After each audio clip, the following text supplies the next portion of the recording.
آج ہم بات کریں گے طاقت، دفاع، اتحاد اور بدلتی ہوئی عالمی ترجیحات کی۔ آج ہم اس سوال کا جواب تلاش کرنے کی کوشش کریں گے کہ کیا عالمی سیاست میں خاموشی سے ایک نیا دفاعی نقشہ تشکیل پا رہا ہے، اور اگر ایسا ہے تو اس نقشے میں پاکستان کا کردار آخر کیا ہے؟ کیا پاکستان ایک فیصلہ کن کھلاڑی بنتا جا رہا ہے؟ بین الاقوامی میڈیا میں ایک خبر نے سنجیدہ حلقوں میں ہلچل پیدا کر دی۔ خبر یہ ہے کہ ترکی، سعودی عرب اور پاکستان کے درمیان موجود جو اسٹریٹجک دفاعی معاہدہ ہے اس میں شمولیت کا خواہاں ہے۔ یہ بظاہر ایک سفارتی خبر ہے، مگر در حقیقت خبر نہیں بلکہ ایک اشارہ ہے۔ اشارہ اس بات کا کہ مسلم دنیا کے 3 بڑے عسکری، سیاسی اور اسٹریٹجک ممالک شاید اب محض 2 طرفہ تعلقات سے آگے بڑھ کر ایک مشترکہ دفاعی فریم ورک کی طرف قدم بڑھا رہے ہیں۔ یہاں سوال یہ نہیں کہ ترکی کیوں اس معاہدے میں آخر شامل ہونا چاہتا ہے، بلکہ اصل سوال یہاں پہ یہ بنتا ہے کہ دنیا اس وقت آخر کس ڈائریکشن میں، کس سمت میں جا رہی کہ ایسے دفاعی اتحاد ناگزیر ہوتے جا رہے ہیں۔ ہم اس وقت ایک ایسی دنیا میں سانس لے رہے ہیں جہاں پہ روایتی عالمی نظام کمزور پڑ رہا ہے، امریکی بالادستی چیلنجز کا شکار ہے، اور یورپ اپنی سلامتی کے حوالے سے خود سوالات میں گھرا ہوا ہے۔ مشرق وسطیٰ اور جنوبی ایشیا مستقل جو عدم استحکام ہے اس کا شکار ہے۔ اب ایسے ماحول میں ریاستیں اب وعدوں پہ نہیں بلکہ صلاحیتوں پر یقین کرتی ہیں۔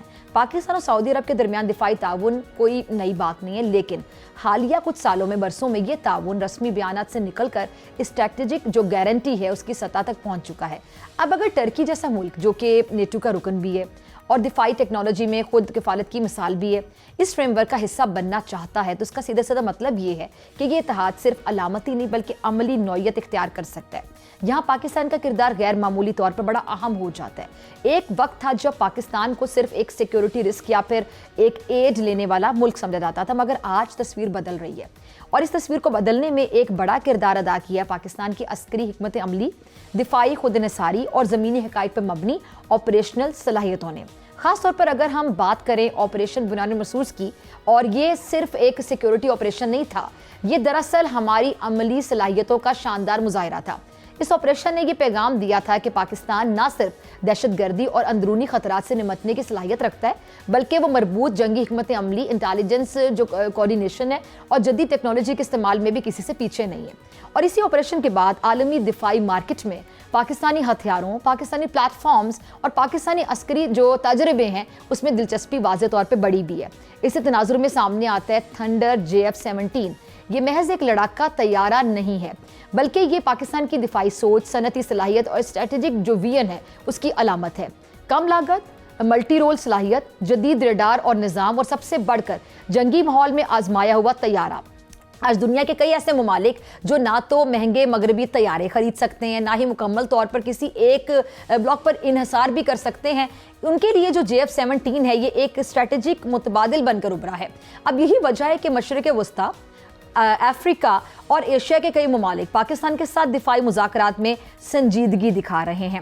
پاکستان 12 ارب 50 کروڑ ڈالر کا اسلحہ فروخت کرنے جا رہا ہے، جس میں سے 4 ارب 60 کروڑ ڈالر کا جو اسلحہ ہے وہ لیبیا خریدے گا، 4 ارب 50 کروڑ ڈالر کا اسلحہ آذربائیجان کو فروخت کیا جائے گا، سعودی عرب 2 ارب ڈالر کا قرض JF-17 تھنڈر خرید کر معاہدے میں تبدیل کر دے گا، اور 1 ارب 50 کروڑ ڈالر کا اسلحہ سوڈان خریدے گا، عراق کو 66 کروڑ 40 لاکھ ڈالر کا اسلحہ فروخت ہوگا، زمبابوے 1 کروڑ ڈالر کا اسلحہ خریدے گا، اور اس کے ساتھ ساتھ بنگلہ دیش، میانمار، نائجیریا، مراکش اور ترکی بھی پاکستان سے اسلحہ خریدیں گے۔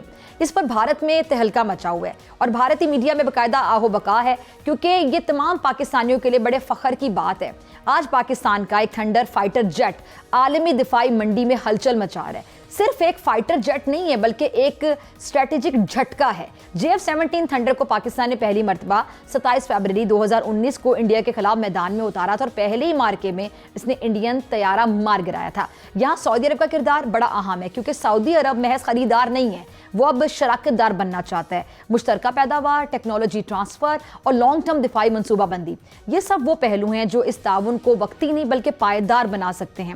اور اگر ترکی بھی اس فریم ورک کا حصہ بنتا ہے تو ترکی کی جو ڈرون ٹیکنالوجی ہے، الیکٹرانک وارفیئر ہے اور دفاعی مینوفیکچرنگ ہے، پاکستانی اور سعودی صلاحیتوں کے ساتھ مل کر ایک ایسا نیٹ ورک تشکیل دے سکتی ہے جو خطے میں طاقت کے توازن کو متاثر کیے بغیر نہیں رہے گا۔ یہاں ایک اور اہم پہلو وہ یہ ہے کہ معیشت،